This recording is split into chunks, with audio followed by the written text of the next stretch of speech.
Next on StampedeTV, new security cameras are being added to parking lots across campus. We have the details coming up. Plus, we'll look into new hammock mounts coming to campus. Also, a new bakery is now open inside the historic theater. And later, we'll have the details on the new clubs coming to campus. These stories and more are coming up next. StampedeTV begins now.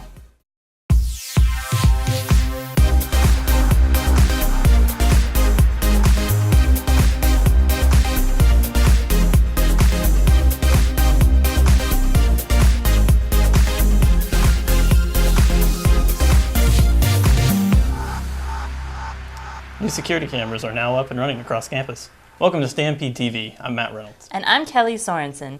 StampedeTV's Caleb Perney met a fellow student who says there was no video when her car was vandalized. Hannah Morgan has found her tires slashed 3 times on campus in the past year. I had a meeting with Tony Jones and Britt Nipper about it, and that's when I found out that the cameras don't work. There's no security. There wasn't any security back here at all. Morgan says she was given a pass to park in the resident director spot after the second time her tires were slashed. She returned to her normal spot behind Hart Hall the next semester. Then it happened again. Of course I was upset because I didn't know what I'd done to somebody to make them so mad that they felt the need to slash my tires. Morgan says she was told cameras in the parking lot were still not functional. It was very frustrating that it continued to be an issue after the many times it happened. And each one was 6 months apart, so it's not like they didn't have time to install the cameras. Brent Nipper, Director of Property and Risk Management, was unable to discuss Morgan's situation due to privacy concerns. He did say cameras have been considered for a while. It's not something that you want to rush into. You want to make sure to take the appropriate amount of time to review procedures and look at ways that you can incorporate security cameras into that. The new cameras focus on outdoor areas, particularly parking lots. Nipper says Milligan has a very low crime rate. He says most incidents happen around parking lots. We have had a few occasions of vandalism in our parking lots, so that was a logical place to start. Camera footage can be viewed live, but will mainly be used as a record when incidents like Morgan's do occur. She's glad the new cameras are operational. I just think it's appreciated, but it did take a long time. Nipper says more cameras may be considered in the future. For now, they're working out the best angles for each one. Caleb Perney, StampedeTV. Each of the new cameras can be controlled remotely. Installation was completed over the summer. The referee at a Milligan soccer game was arrested on the field. 42-year-old Jonathan Austin Glover of Asheville has been charged with public intoxication. The incident occurred immediately following the men's home soccer game against Faulkner on August 27th. According to the police report obtained by the Stampede, Glover was unable to balance himself. He also failed to recite the alphabet correctly. A spokesman with the NAIA says Glover has been removed from serving as a referee for the rest of the season. He has a court date for September 27th. This year is the official launch of the engineering program with 26 students. The inaugural class will graduate in spring of 2020. The engineering department is located on Emmanuel Hill. 2 focuses are offered, civil or mechanical engineering. Students enrolled in the program can expect to learn both hands-on and technical skills. They'll also have the opportunity to work on projects for actual clients. Program Director Greg Harrell is excited about engineering at Milligan. We find that the engineering knowledge, the technology, the principles and practice of engineering really get solidified in the students as they put their hands on the equipment, as they put the theoretical pieces together with the real practice in the field, and it's really exciting. Harrell is optimistic about the future of the new program, the quality of education students are receiving, and the opportunities that it will provide graduates. New graduate degrees in education have been announced. A doctorate in educational leadership and an educational specialist degree will be added. The new 2-year programs will prepare current teachers to become administrators. The programs begin in the summer of 2017.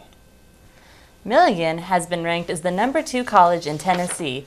BestColleges.com placed Milligan in the #2 spot, surpassed only by Vanderbilt. The ranking is based on a combination of location, cost, and the length of programs at each school. President Bill Greer says it's a special thing for Milligan to be recognized for doing well. It's one thing for us to sit on campus and know that we are and believe that we are, but another for an outside agency, and in this case multiple of them, to look and say, yeah, they're doing a good job, they're preparing students. Milligan has also been highly ranked in several other recent lists. A series of seminars are being held to focus on the history of Milligan College. The series is held in Durthick Lecture Hall Tuesday nights at 6. Retired professors and other speakers speak on varying topics during each session. The seminars are seen as a way to learn about Milligan's past and celebrate the sesquicentennial. The seminars continue through October 11th. In the fall of last year, SGA voted to approve a plan to install new hammock mounts on campus. StampedeTV's Connor Donahue looked into the progress on that plan. She joins us here with more. Matt, Kelley. Now, more than a year later, those hammock mounts are still not installed. I reached out to several people about the project. Those interview requests were declined. Hammock enthusiasts rallied behind the idea of a centralized location for multiple hammocks to be set up. Funding for the project was approved last year by the Student Government Association and ResLife. In an SGA meeting, the vote for the mounts was expedited and unanimously approved. The location was to be behind Kelley and Quillen. A hammock area was set up to go before Christmas break last year. However, no current progress has been made on the project, and the hammock area has yet to be installed. Campus Activities Director Jason Onks and the project leader Joshua Foote have both declined our request for an interview for the project. Jason Onks responded to our request saying, "It's simply an unfinished project. We hope it will be completed in the future, but it's up to student leadership to follow through." It's unclear why progress has been halted. We'll certainly continue to follow the story to find out more. I'll keep you guys updated. Thanks, Connor. The 4th annual Race for Wandell is this weekend in Elizabethton. The race is used to raise money for the medical expenses of Josh Wandell. Wandell was diagnosed with ALS in 2013 and given a life expectancy of 2 to 5 years. The race is the only certified 3K race in Tennessee. It's set for tomorrow at Eastside Elementary School in Elizabethton, Wandell's former workplace. The race begins at 10 a.m. with a fun run at 10:30. The cost is $30 for the race and $25 for the fun run. Registration is available at teamwandell.com until 9:45 a.m. the day of the race. There's a new bakery in Elizabethton inside the Bonnie Kate Theater. Sugarloaf Bakery and Cafe is open and ready for business. The Bonnie Kate has been known as a historical and locally loved building for years. Community member John Huber has been working to restore the theater. He asked Sugarloaf owner Shauna Peters to move her bakery and cafe into the Bonnie Kate. Peters says she had no hesitation to move into such an iconic building, serving her fresh baked treats. We start fresh every single day. Every cake is made fresh every single morning, every scone, every donut. You're never going to come in the cafe and have something that was made the day before, ever. We start at 4 o'clock in the morning every single day to make sure the case is stocked full of things that were made fresh that day. We have free Wi-Fi, and it's a calm environment. We have a lot of people that like to come in. Either they can go in the little corner nook and just veg out in the ottoman and chair and have a snack, or they can sit at one of the tables where it's nice and quiet and just use free Wi-Fi to write or work on schoolwork or whatever. My brother, who's very near and dear to me, we're only 13 months apart, he passed away several years ago. But he would call me, we would talk to each other a million times a day, and whenever he would call and I'd be on a delivery, he'd say, "So what are you doing?" I'd say, "Well, I'm on a cake delivery." He'd say, "Oh, you're spreading that sugar love, aren't you?" So that's the story behind the name. When he passed away, it made me just reevaluate my life and things that I was passionate about. Sugarloaf is open Monday through Saturday, 7 a.m. to 7 p.m. They are closed Sundays and major holidays. Peters says she wants to establish a nonprofit organization within the next year to give back everything she can. A new cookout is still on track to open in Elizabethton. The Stampede Online reported in January that a new cookout would be opening at the former Long John Silver's in Elizabethton. John Hartman, Director of Planning and Economic Development, says they are currently waiting for the construction crew to begin work. When we first reported on the new cookout, it was expected to open this fall. Hartman says it is not unusual for a company to wait to build after purchasing a property. No timeline has been announced for the opening of the new cookout. Coming up next on Stampede TV, we'll have the details on new gardens that are providing food on campus. And later, find out the details on the new clubs featured at Rush Day. That's when Stampede TV continues. I feel closest to God when I'm using the best of my abilities on the soccer field. Every time I step out on that mat, I just know that I am using the gifts that God has blessed me with. My determination on the tennis court comes from the Lord. Since 1954, the Fellowship of Christian Athletes has been challenging coaches and athletes on the professional, college, high school, junior high, and youth levels to use the powerful medium of athletics to impact the world for Jesus Christ. I've been a part of it since I was a young kid, and it's had a huge impact on my life and how I've grown spiritually as I've grown up. FCA's mission is to promote academic excellence and athletic success with moral and spiritual integrity. They present to coaches and athletes the challenge and adventure of receiving Jesus Christ as Savior and Lord, serving Him in their relationships and in their sports. FCA changed me to be the Christian I am today by giving me the ability to praise God before school, making me want to not be a follower, but be a leader in Christ.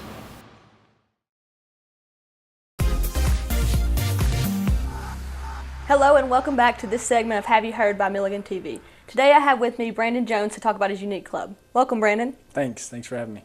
So tell me a little bit about your club. Yeah, so last spring, me and some friends started a agricultural club, and I say agricultural because we have a garden, but we'd like to expand a little bit. But we wanted to start a club so that we can start learning about gardening and what it means to garden within a community. Is this a new club that just got started at Milligan, or? Yeah, last spring I made a club. We got the funding. We started plants in like little eggshells, and we planted them in April, I think. Awesome. Is this a big club with many involved? So we have about 4 people that are true and faithful, and about 10 people on a random day that we could call on or text to just see if they could help us dig up potatoes or whatever. So you're welcome to anybody who wants to join. Absolutely. We had a booth at Rush Day, and we had 50 people sign up. But that's great, but we don't know if those are faithful or if they're just signing up because it's interesting. So anybody wanting to join in, come on down. So is there any experience required to be in this agriculture club? Absolutely not, because we don't have any experience. We're just getting in there, getting our hands dirty. We're learning from professors and from people within our community. We're just taking each day, one day at a time, and learning together. Okay, so what do you grow? So last spring we planted potatoes, onions, corn, beets, cucumber, zucchini, squash, tomatoes, and peppers. We have 2,100 square feet of garden, so we had a lot of stuff to plant.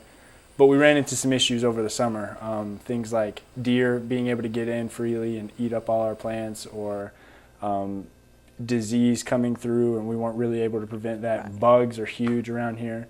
All of it was great learning experience, for the first year, and so I'm glad we did it. Now we're ready for a next step. So where does your food go once you pick it? So we would like for it to go eventually to maybe sell it to Milligan Village or maybe the community or surrounding Milligan.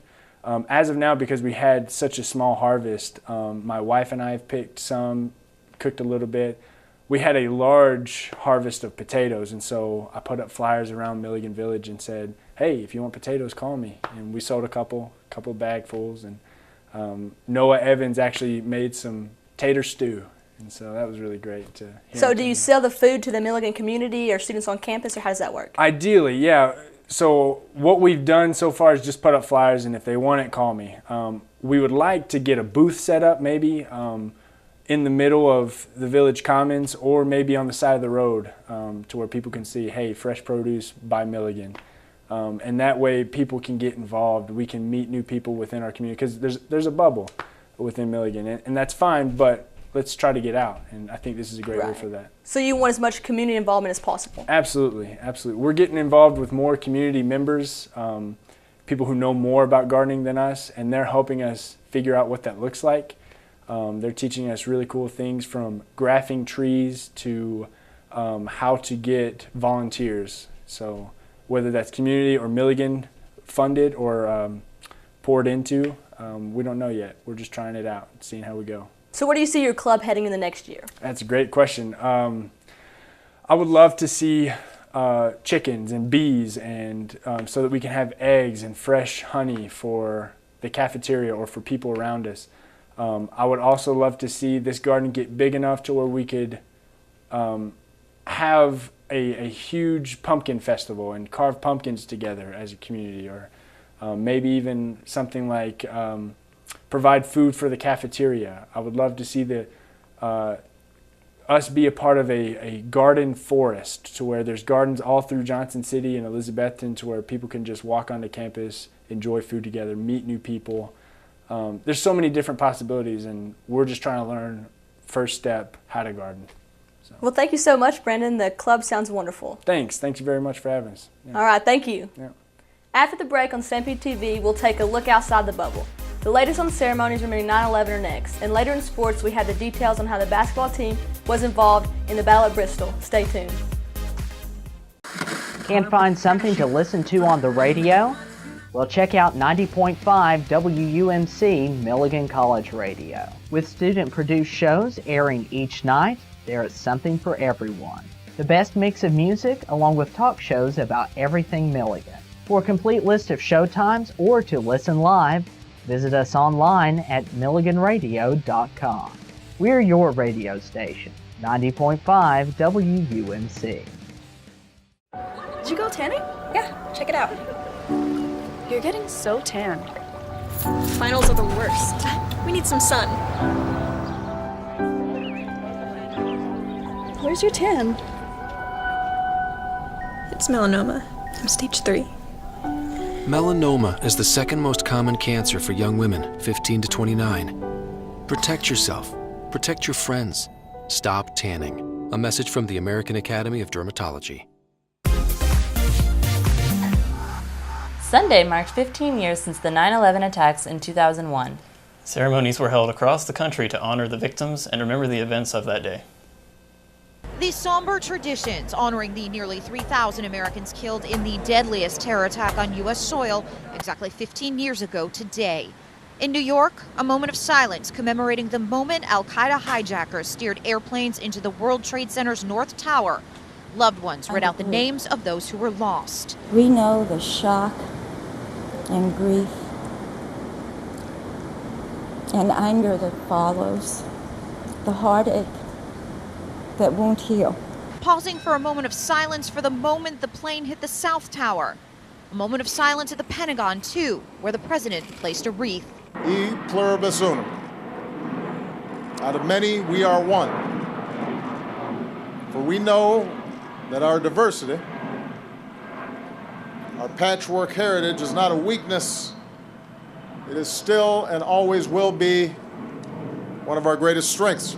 Shanksville, Pennsylvania, where Flight 93 crashed into a field, was not forgotten. Crowds in New York paused again when the towers collapsed, first the South, which fell first, and then the North. Both presidential candidates were there as well, although both took a break from the campaign trail to attend the memorials. The Freedom Tower now stands taller here than the Twin Towers did, a glittering monument of resilience and the memories of the lives lost.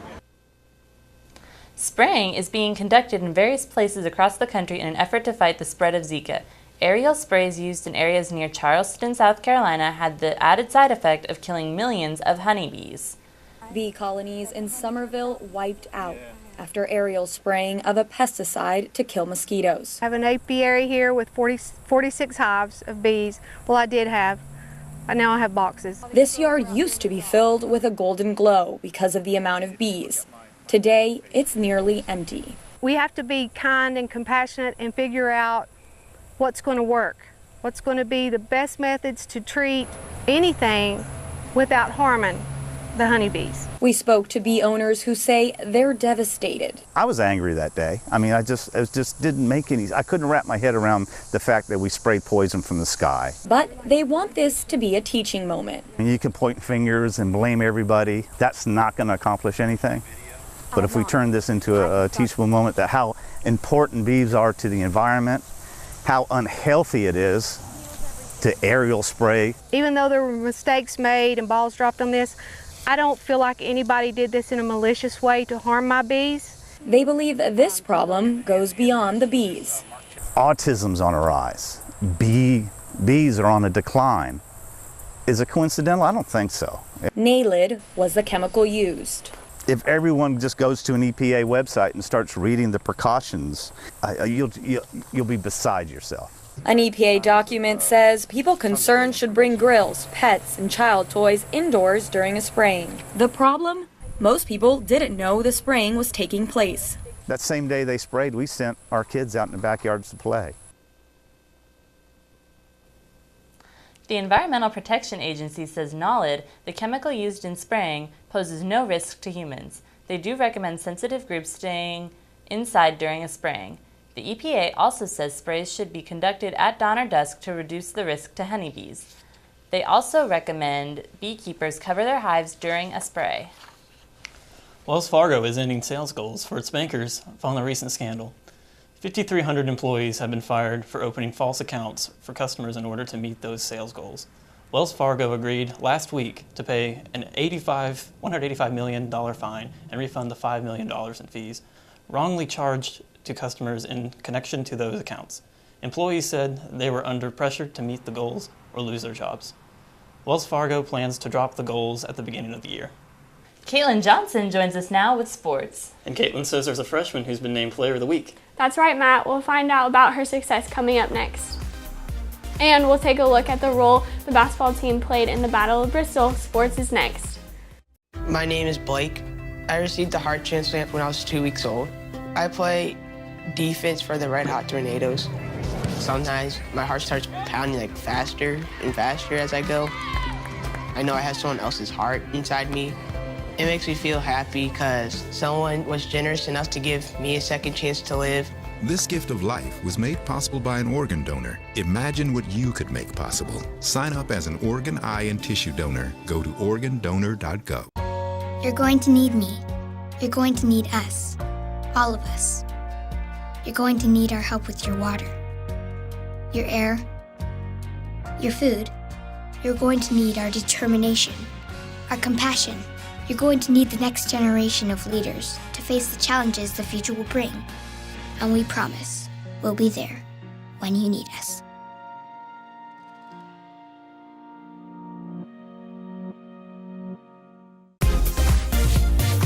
Soccer player Becca Cundiff has been awarded AAC Offensive Player of the Week. The freshman has had a great start of the new soccer season. The Buffs had a win of 13-0 in their first game against Bruton Parker. Cundiff received her first collegiate hat trick. I was excited. I wasn't expecting it, so it was a good surprise. It's kind of a cherry on top because I had a hat trick and we won our first game, so you can't really start the season out any better than that. She is thrilled by this accomplishment so early on and is excited for what the team will bring this season. I think we'll do good. I'm excited about it. Between each games, we get better and better each time, so it's exciting. Becca has a total of 4 goals and 18 shots so far and is still striving for more. The next women's soccer match will be against Emory and Henry on September 18th. The men's basketball team went to the Battle at Bristol Saturday for a fundraiser. The team worked in the hospitality village where they were helping customers in a variety of ways. The Battle at Bristol is considered the biggest college football event ever. Armbands allowed the visitors to come in and out of the village, giving them access to activities. Basically, the hospitality tent, the hospitality village is corporate tailgating, essentially, is what it is. Sponsors like Pilot, who sponsors the game today, has a big tent. They're going to have about 3,000 employees here today, and they come and they feed them, and just an opportunity for them to kind of hang out, get a chance to basically get together and fellowship together before going in and watching the game. And it's all based on how many people we have and how many hours we work. And we're not cleaning, we're not selling, we're not having to do anything other than just basically rip a ticket, put an armband on, and keep security, keep people out that aren't supposed to be here. There was a large turnout at the game. Coach Robinson says that the team will continue to do fundraisers like this one in the future. Now on to the scores of the latest games. Women's soccer won against Columbia September 10th, 2-0. Women's volleyball won against Roosevelt on September 10th, 3-1. Women's volleyball had another victory over Truett McConnell on September 13th, 3-1. Men's soccer won against Cumberland University on September 9th, 1-0. Women's tennis had their first match of the year but fell short with a score of 2-3 against Central Methodist. And that's what's going on in sports. Thanks, Caitlin. Coming up next on Stampede TV, we'll take a look at some of the new clubs coming to campus. Stay tuned, more Stampede TV is coming up. We've all seen stories of conflict that ended with peace. We've seen stories of hunger end in abundance. We've seen stories of sickness end in healing. We see stories of fear, despair, and poverty, but they can end with courage, hope, and love. With you.